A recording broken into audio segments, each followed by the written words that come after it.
Sunday is moving along, and we've found Mr. Rob Dougherty. Hey. Some of the older Magic guys from Finland will know him as a Hall of Famer in Magic, but of course he's a superior game designer as well. So we have Hero Realms here, and we thought we'd check it out and try to figure out what's different from Star Realms. Sure, so this is Hero Realms. For a Star Realms player, the mechanics are going to be very familiar. You're going to be able to pick the game up very quickly, but there's a lot of little tweaks which will make the game fresh and fun for you. First thing that you'll notice is the box is way nicer.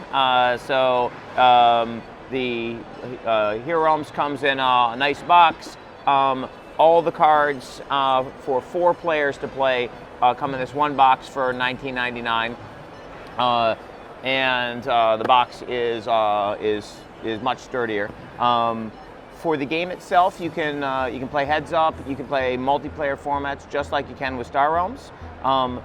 Like with Star Realms, it's a deck building game, and each player starts with a 10-card starting deck. But some of the cards in the starting deck are more powerful. So we've got Gold, which work like Scouts, and Dagger, which works like a Viper, but then we also have the Ruby and the Short Sword in the starting deck, which means that you'll have more variance in your early game. You can get 6 gold draws, and even without buying additional combat, you can have 3 combat turns, and some of the permanents that are in play will have 3 defense, so that can matter quite a bit. There are, just like in Star Realms, there are 4 factions: green, blue, yellow, and red. The factions do slightly different things than they do in Star Realms, but just like in Star Realms, there's ally abilities, rewards for synergizing, and you can definitely make decks that function well together on the fly in the deck building fashion. So green, the wild faction, has good combat. They also have discard and a lot of cards that allow them to draw cards and discard cards to sort of cycle through their deck. The blue, which is the guild, this is the organized crime faction. They have they're good at producing gold. They're good at buying things directly to their hand, moving things from their discard pile to the top of the deck or to their hand. They also are good at assassination, so they have a lot of cards that allow them to stun a champion without spending any combat. Speaking of champions, there are 2 card types just like in Star Realms, but instead of Star Realms ships and bases, in Hero Realms it's action cards, which work like a ship. You play them, end of the turn, they go to your discard pile. And then there are champions, which work like bases. When you play them, you can use them that turn, but they'll stay in play until your opponent stuns them by doing damage equal to their defense. So we have the yellow faction, which these guys are good at gaining health. They're also good at things that involve having lots of champions in play. This is a very militaristic faction, so they have a lot of cards that'll get better for each champion you have in play. Often doesn't matter the faction of the champion, they just want to have lots of champions. They have cards that get bonuses for having multiple champions. They also have some cards that let you use a champion an additional time. You'll notice this little sideways arrow on the champion. This is an expend symbol. Basically, when you use a champion, you turn him sideways. This helps you remember which champions you've used and which ones you haven't. It also allows us to use this prepare a champion mechanic that the yellow faction has. A lot of their cards will let you take a guy who's sideways, turn him right side up so you can use him a second time that turn. And then finally, we have the Necros cult. The red faction. These guys are good at sacrificing thinning cards out of your deck. They also have a lot of necromancers, and they can do things like bringing dead guys out of your discard pile and bringing them back into play. So so there's a few minor differences in the way the game mechanics work, like the expending champions. But if you know how to play Star Realms, you'll be able to pick this up in a minute. But the little differences in the cards, the differences in the faction, and there's a very different pacing. The cards in Hero Realms are more powerful for their cost than the cards in Star Realms, so you'll notice that the game ramps more quickly. Also, adding to that factor is the more powerful cards in your starting deck, so you'll get into the mid and late game feeling more quickly in Hero Realms than you do in Star Realms. That's really nice. Also, there's a larger quantity of permanents, so there are a lot more champions in Hero Realms than there are bases in Star Realms. So it's much easier to have a team of guys in play in Hero Realms. Maybe do some combos more easily. Exactly. Yeah. So so basically, if you know how to play Star Realms, you'll be able to pick up Hero Realms super fast. And then the game starts getting really different when we go into expansions. So we have, on launch, we have 5 expansion packs for Hero Realms. These are character packs. So we've got the Fighter pack, we've got the Ranger pack, we've got the Cleric pack, we've got the Thief pack, and we've got the Wizard pack. Now these let you play as a specific character in the world of Hero Realms.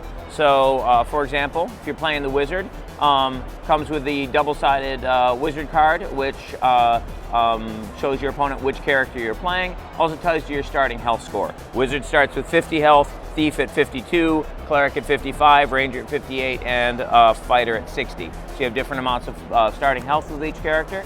We also have the custom scorecards that goes with that, with the character's picture on it. And then one of the most interesting mechanics on these is the special ability cards. Each character has 2 special abilities.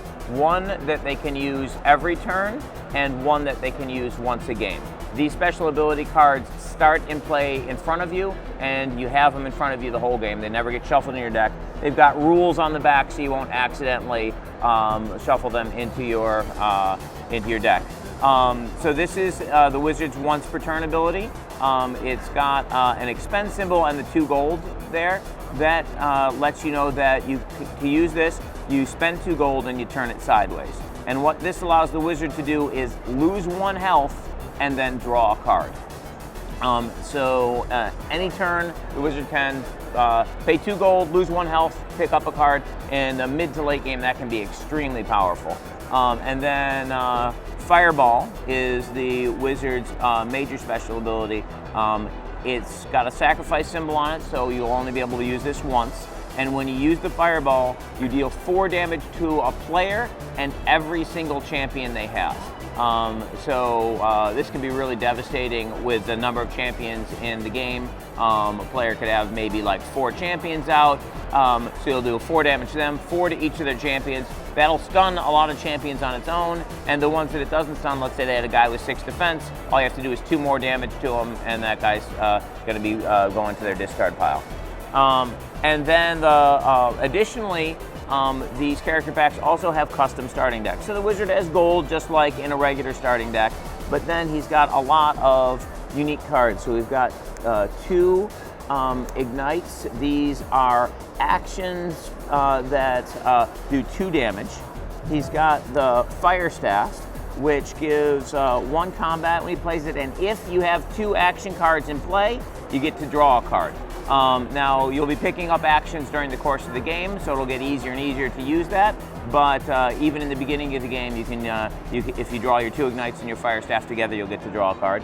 Now, he also got spell components. That gives him 1 gold, but it makes the next action the Wizard buys cost 1 less. So the Wizard's better at buying action cards than he is at buying champion cards. And then finally, the Wizard has the Cat Familiar, a 2 defense champion which can expend for either combat or gold or gaining health.